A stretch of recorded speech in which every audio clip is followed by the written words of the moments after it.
Dans cette vidéo, nous allons voir ce qu'est l'hypothyroïdie, les symptômes typiques associés et comment savoir si on en souffre. Bonjour, je suis Adriana Georges, fondatrice du mouvement Happy Lifestylers.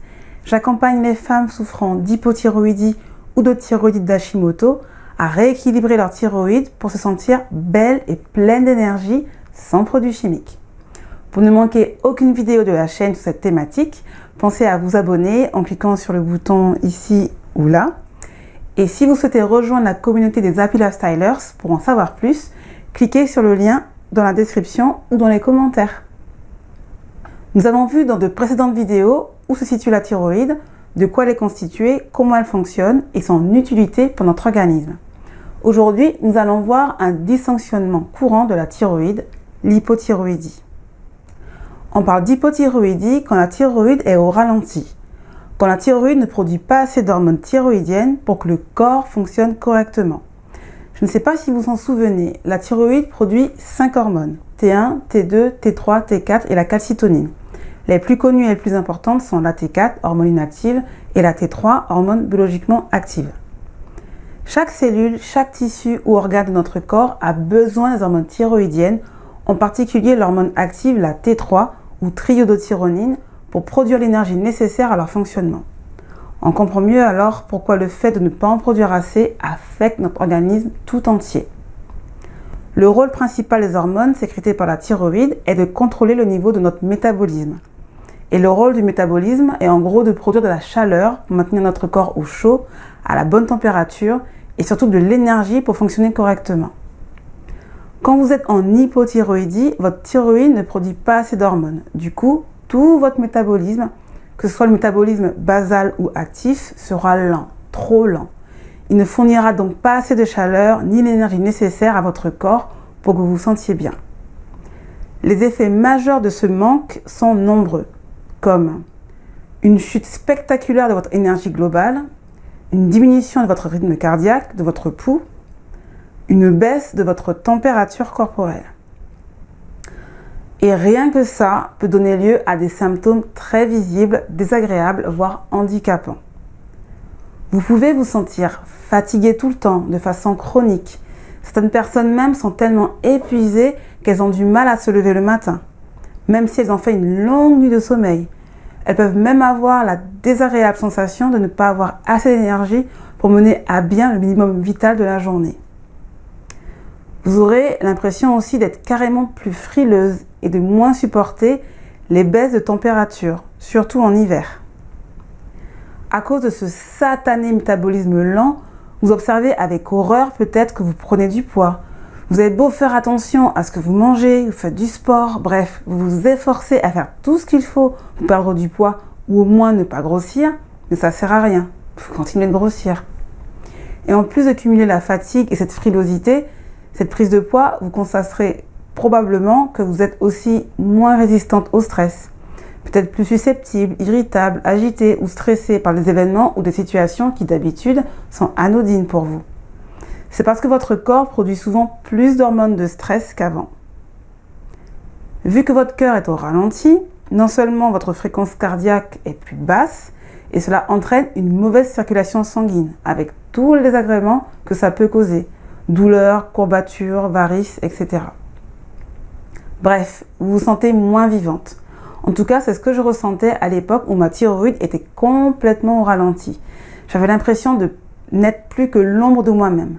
Je ne reconnaissais plus. Le pire, c'est que ce dont je viens de parler, ce sont juste les principaux symptômes que vous pouvez observer quand vous souffrez d'hypothyroïdie. Il y a plein d'autres symptômes qui en découlent. En étudiant ce dysfonctionnement de plus près et en échangeant avec mes proches ou des clientes concernées par ce trouble, je me suis rendu compte que la liste de symptômes associés à l'hypothyroïdie pouvait être hyper longue. Avant de vous la dévoiler, sachez que chaque personne souffrant d'hypothyroïdie est unique. On a rarement tous les symptômes en même temps, rassurez-vous. Et ça peut arriver que certains symptômes ne soient pas causés uniquement par la thyroïde, mais aussi par d'autres troubles de santé. Donc, voici une liste non exhaustive des symptômes que j'ai pu répertorier ces dernières années. Alors, une fatigue chronique, besoin de faire plus la sieste, de dormir plus longtemps la nuit, se sentir faible, Une frilosité accrue, une température corporelle plus basse, surtout aux extrémités, nez, mains ou pieds. Sensible au froid et au chaud. Un rythme cardiaque lent en général, mais paradoxalement qui s'affole au moindre effort. Exemple, après avoir monté les escaliers ou couru quelques mètres pour prendre le bus, vous êtes super essoufflé. Peu d'endurance, une récupération plus longue après chaque activité physique. Ça peut être aussi des sautes d'humeur, irritabilité, hypersensibilité, d'être plus émotif. Tout ce qui est déprime, anxiété, dépression. Difficulté aussi à se concentrer, à mémoriser, penser plus lentement que d'habitude. Des troubles cutanés, des peaux très sèches qui tirent, de l'eczéma. Des troubles capillaires, donc des cheveux très secs, clairsemés, des chutes de cheveux, des mangeaisons, des cuirs chevelus douloureux, des sourcils clairsemés. Ça peut être aussi des ongles cassants, des troubles digestifs aussi, des intestins. Donc tout ce qui est reflux, ballonnement, des gaz, constipation, syndrome du côlon irritable, dysbiose, intolérance alimentaire. Ça peut être aussi la perte d'appétit. Le comble parfois, c'est que vous continuez quand même de grossir. Une perte de libido aussi. Tout ce qui est hypercholestérolémie, hypertension. Des troubles du sommeil aussi, du mal à vous endormir ou des insomnies. Des douleurs chroniques, musculaires, articulaires, des crampes, des courbatures, des sévices musculaires, des engourdissements des membres, des raideurs. Ça peut être même le syndrome du canal carpien, sensation de picotement dans les doigts, à la main. Prise de poids et surtout incapacité à perdre du poids. Il y a de la rétention d'eau aussi, le visage gonflé, surtout le matin, les paupières et les lèvres en particulier. Une voix plus rauque et cassée. Des troubles de l'audition, ça j'ai déjà observé. De l'ostéoporose, l'anémie, syndrome de Birmer, donc carence en vitamine B12, des troubles de la fertilité, syndrome des ovaires polykystiques, des règles irrégulières, douloureuses et ou abondantes. Quoi d'autre? Des migraines, des problèmes de circulation comme les varices, les bites, jambes lourdes, apparition de bleu pour un rien. Bref, cette liste n'est pas exhaustive. C'est pour vous faire comprendre l'étendue des symptômes possibles avec l'hypothyroïdie. On souffre souvent d'un ou plusieurs symptômes quand on ne l'a pas diagnostiqué ou que le traitement n'est pas adapté. Le souci est qu'une hypothyroïdie peut entraîner des troubles de santé encore plus graves à la longue. Pour moi, c'est vraiment une maladie chronique dont les effets sont vraiment sous-estimés par beaucoup de gens, y compris les médecins. J'ai dû me battre pour trouver un médecin qui m'écoute et veuille bien prendre le temps de réaliser tous les tests nécessaires pour me diagnostiquer une hypothyroïdie et non une dépression. En général, les médecins se fient au taux de TSH ou thyréostimuline. Si la TSH est trop élevée, ils en concluent qu'on est en hypothyroïdie. Or, il n'y a pas que la TSH qui compte.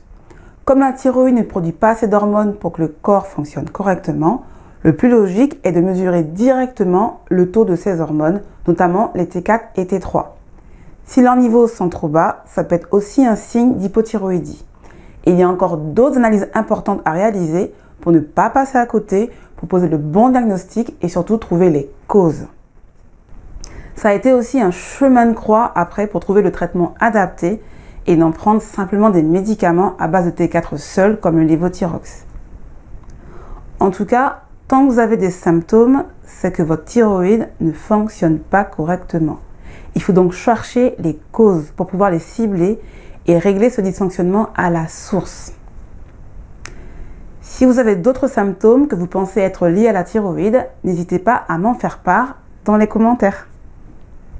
Si cette vidéo vous a plu et que vous souhaitez en savoir plus sur la thyroïde et comment faire pour la rééquilibrer, pour retrouver la ligne, la pêche et la santé, abonnez-vous à la chaîne en cliquant sur le bouton ici ou ici.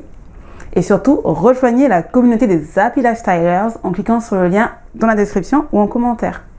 Vous recevrez ainsi un petit cadeau de bienvenue.